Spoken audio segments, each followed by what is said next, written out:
My name is Quinn. I have a YouTube channel called It's Tick Time, and I'm here to speak about rage attacks and tics in public with Romy. Hello, I'm Romy and I have a YouTube channel called Tickers Unite. Alright, so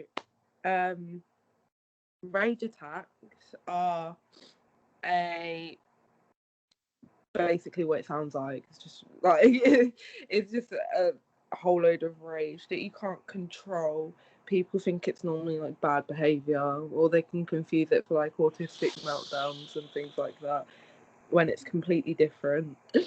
And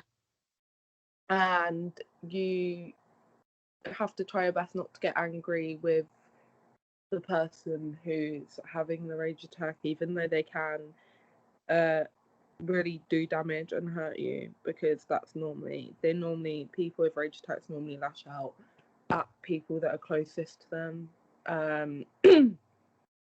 So in my instance, it was my mum, and I was put into care for it and everything. And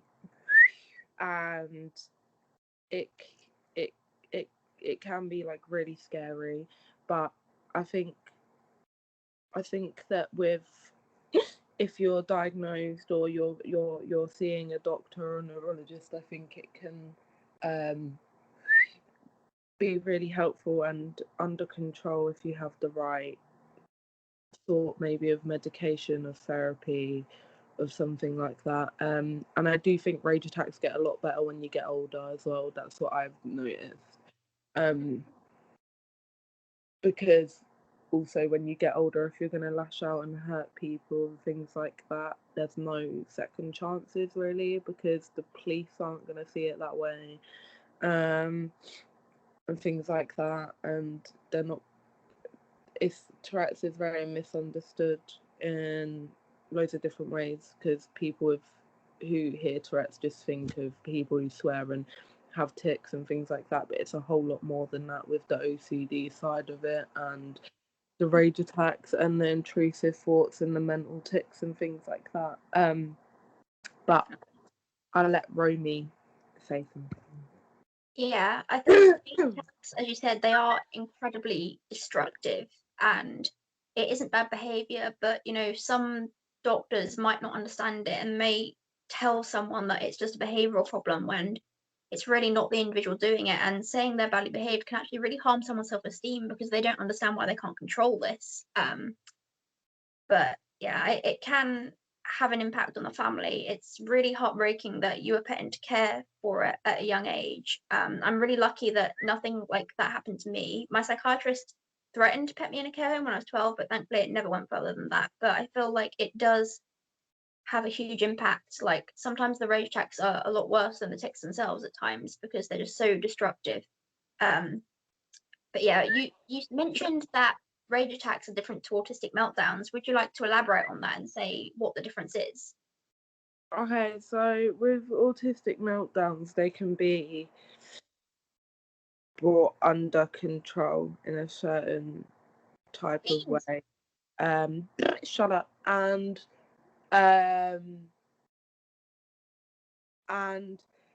they are normally caused by something, whereas rage attacks can just come on all of a sudden, and it can literally just be so much as, I don't know, like with me, even if my mum breathed a certain way and it was too loud, it used to send me like into a rage attack, or like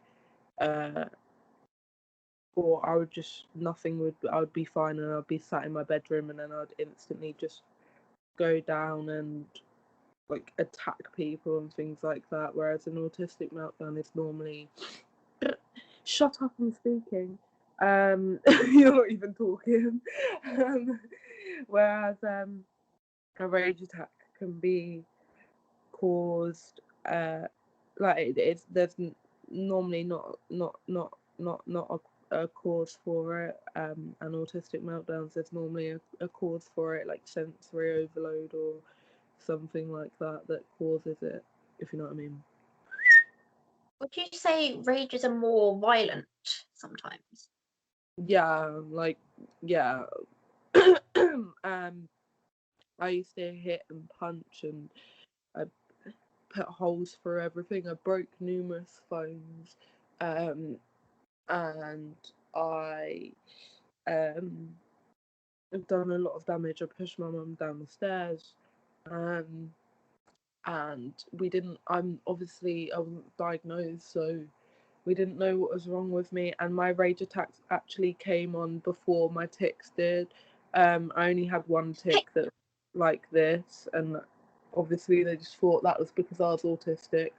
So my rage attacks came on before like most of my tics did, except from one.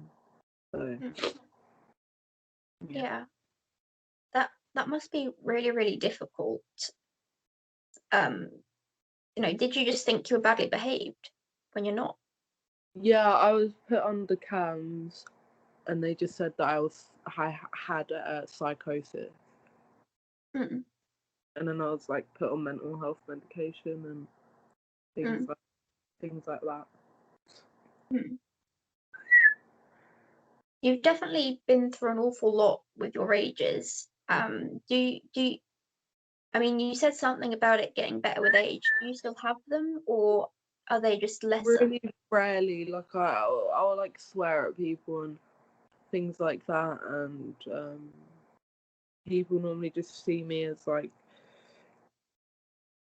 abusive or something. Like I've lost a lot of friends because of it, because I just get so like angry and things like that.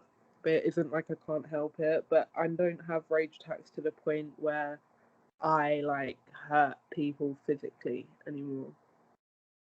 Yeah, I'm glad that they have got like milder for you and just less like violent because that must be really, really difficult to deal with. I mean, thankfully, I don't have any rage attacks anymore. They stopped when I was 12 from a mix of cutting out food dyes and taking medication, but I don't take medication anymore. But I still don't have the rages because the inflammation in my brain's gone down. But I'm just really lucky that I don't have it anymore. But I know when I was younger, it was really difficult. And I think my family definitely found that the hardest thing to deal with, even though I had loads of other things as well, because they would say it was like walking on eggshells. Anything would trigger me off and I'd become really violent and start hitting and kicking and stuff.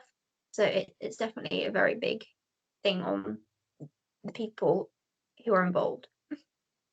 Yeah, yeah, like um, I think that it goes so like there's only one video on YouTube about rage attacks, and that was like a documentary thing.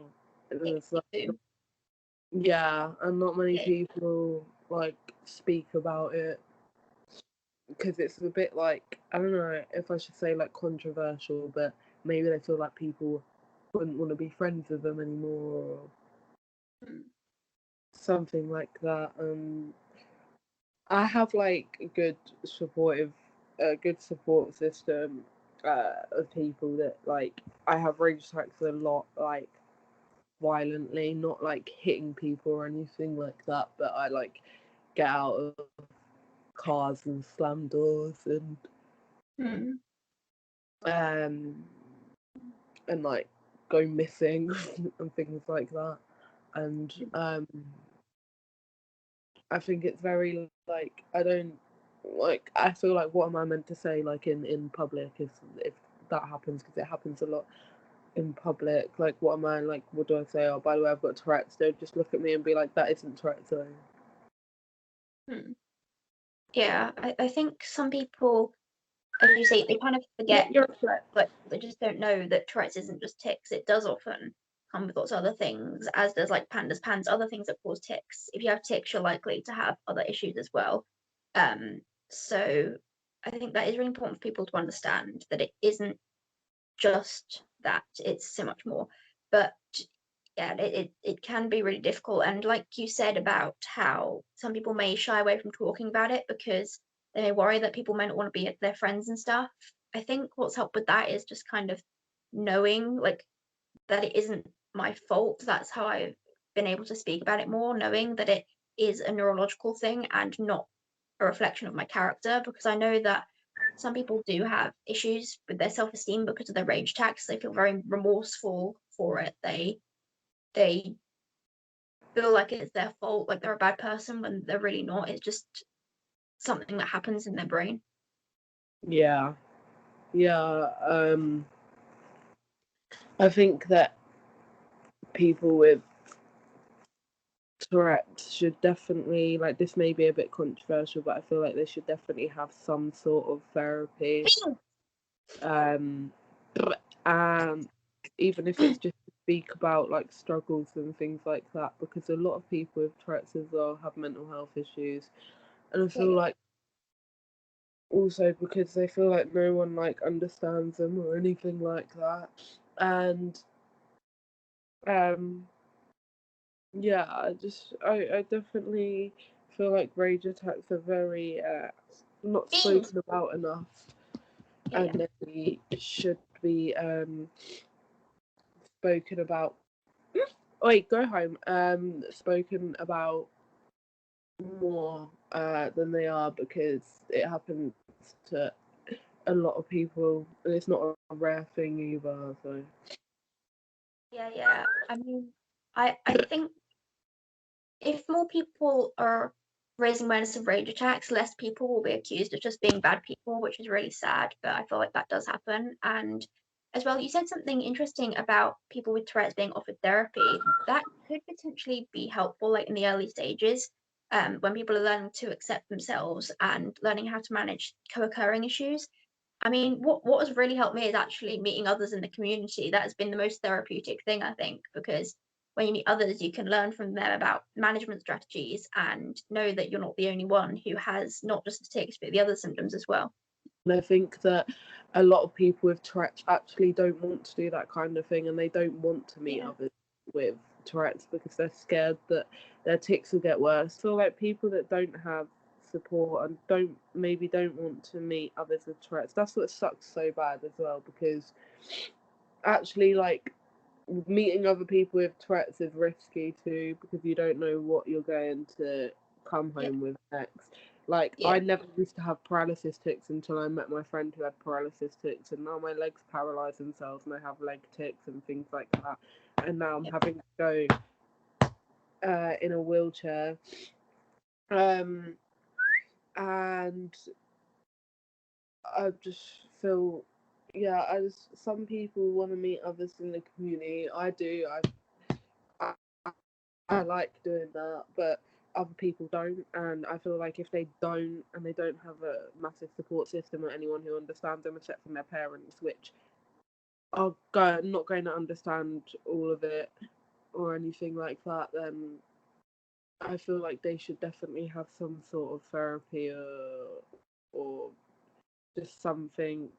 Maybe speak to someone who has Tourette's but has like, because it gets better as you get older. Maybe speak to someone who has Tourette's but doesn't have it as severe anymore either, and ask for advice. Maybe I'm not sure.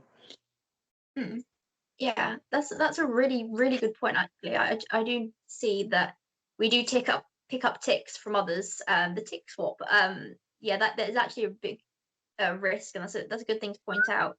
Like sometimes the pros outweigh the cons, but sometimes if your tics are naturally really severe and then you're around more people with tics, you could just pick up like a ton, and then sometimes it's short lived, sometimes you pick it up and then have it for a while. I know like one tic I picked up I had for years, so that is definitely something to take into consideration as well. Yeah. Yeah, but that's really all the advice and all I have to say say on your face. All I have to say on the matter really. And I definitely feel like if you struggle with rage attacks or anything, you should speak to a doctor or consult a doctor, because they can be really harmful, and you can harm yourself during rage attacks as well. Yeah, and also more importantly, a doctor who understands, a doctor who isn't gonna say it's like a behavior issue or something. Yeah. Definitely find a doctor who's actually knowledgeable on it. Yeah. Yeah, definitely. But yeah, do you have any more to say on that? I think all the points you made are really insightful and really good. So I'm really grateful for you sharing that. And I think the other thing we were going to talk about is managing tics in public. Is there anything you'd like to say about that? See, I actually suppress my tics in public, which is not good, but it's like an automatic thing. Especially when I'm by myself. When I'm with others with Tourette's, I don't, because I feel safer, but I am scared of getting beaten up in public or something like that, because I have racial tics, I have Yeah, homophobic tics, I have pretty severe coprolalia, so yeah. you're a cunt. So I feel that when I go out with people, I'm fine, but when I'm by myself, then I suppress them a lot. And you definitely shouldn't suppress your tics, because it's very, very harmful, and that can also cause rage attacks too, and tic attacks and things like that. Mm, yeah. But Yeah, yeah. I know for me the suppressing definitely triggered rage attacks. It kind of feels like the urge tic is building up and has to come out in some way. Um, but yeah, like when you say you suppress automatically, I've heard of that as well. It's like subconscious suppression. Um, I used to have that when I was younger quite a bit, but I think I got more confident as time goes on. But the thing with the coprolalia can be a concern sometimes, and that's what really makes people worry about going out sometimes. I know someone was saying about that to me. They worry about the people with tics and Tourette's who have those sorts of tics. It can be really difficult. I mean, I used to have a card that I took out with me to try and show people, but sometimes that's difficult to show people if they are like far away and like yelling at you or something. I think I've only had one really bad situation in public with someone like basically just yelling, "Do you know how stupid you look at me?" Because I was ticking and I explained I had Tourette's, but they didn't believe me. But yeah, I think it's a tricky one because it can be really anxiety provoking to tick out in public, but at the same time, it is really harmful to suppress. So I think finding ways to educate people on it can be helpful sometimes. I mean, I know that we had a bad experience together at Tesco Oh yeah. with that man. Yeah. I feel like I get like a lot of people staring at me too, and I feel like that if you're out in public, then you shouldn't look around and see if people are staring at you, because it can make your tics a lot worse. So Oh, that's what I do. I'm like, are they looking? that's what I do too, and it's really bad. And I think that people shouldn't even care, to be honest. But it can be dangerous for people with Tourette's. On a more serious matter, I know a young boy literally died the other day because he got bullied. He was 10 and he committed suicide in a Tourette's community. Yeah, I heard So of that. I feel like it's as we are like we're getting more accepted, but not really. I don't know. It's like little tiny improvements at a time, and that's it. And I feel like we need to really be like accepted more, because it isn't our fault and we genuinely can't control it. And a lot of people also think that we're saying what we think as well, which is absolute crap. Yeah, tics are definitely not what we're thinking. When we have coprolalia, they aren't things that we want to be saying at all. We don't agree with the coprolalia. So yeah, and it, like you say, it's heartbreaking that things like that happen. Kids committing suicide because of the way they're treated is heartbreaking. And as a society, I think I think acceptance of Tourette's has increased a bit because, like, all of the people maybe on TikTok or people like in the media with Tourette's, maybe that helps with acceptance, but there are still issues, and that's why we have to keep advocating and empowering people with tics and Tourette's and supporting people and having no tolerance for bullying and discrimination and being able to do something about it. It's really important. Yeah. Yeah, so, but do you have any more to say on that. I don't have a lot to say about tics in public because I just suppress them in public, and I feel like that is not helpful. So It's really hard to unlearn suppression. Like I've seen stuff about trying to teach people to suppress, thinking it would help them, but I think actually the most important thing is unlearning the suppression, because then we are more confident in ourselves and don't have the horrible tic attacks and rage attacks later on as well. So it takes time to actually learn to not suppress. And I think, like as I said, I sometimes look around and stuff, but I think I've actually been doing that less now. Sometimes I'm completely oblivious to people staring at me, but I remember when I was in like secondary school, I would look around to see if someone's noticed my tics or something. But I think over time I have become a bit more confident. So I think that can happen. Like the more you get used to it, the more confident you are, wait, and the more you're not gonna let yourself be treated horribly by others, because like if they say something, obviously it's never anyone's fault if they're treated horribly, obviously, but I mean when you're more confident you'll stick up for yourself more. yeah, that is all I have to really say on tics in public, because I feel like everyone, if you go out, just be yourself and screw what other people think, really. Yeah, definitely.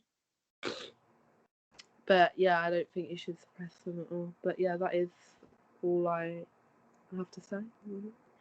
Yeah, I think it's difficult not to suppress, but it's really helpful. And I think it helps to remember that your tics are neurological. They're not your fault. You don't have to suppress for others' comfort, because that will harm you and you don't deserve that. And other people's reactions mean more about them than they do you, because we can't help it. So I think that's the sort of thing I keep in my mind sometimes. But yes, it's been really lovely to speak to you, and you've said some really insightful things. Would you like to say where people can follow you on like TikTok or YouTube or wherever you want to say?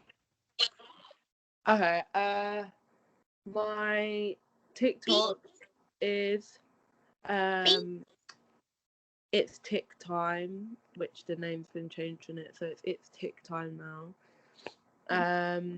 And my YouTube is, obviously, I've said it at the beginning, it's the same. It's Tic Time. And the TikTok is a group account, and the YouTube is just my account. So Yeah. My stuff's pretty much the same name. My YouTube is Tickers Unite. My Instagram is Tickers Unite. My Facebook is Tickers Unite. Although my TikTok I don't use anymore, but I did have a different name. I think it was Saltic, but I don't really use that much anymore. But yes, basically just Tickers Unite. But yes, it's been really lovely to speak to you. Thank you very much.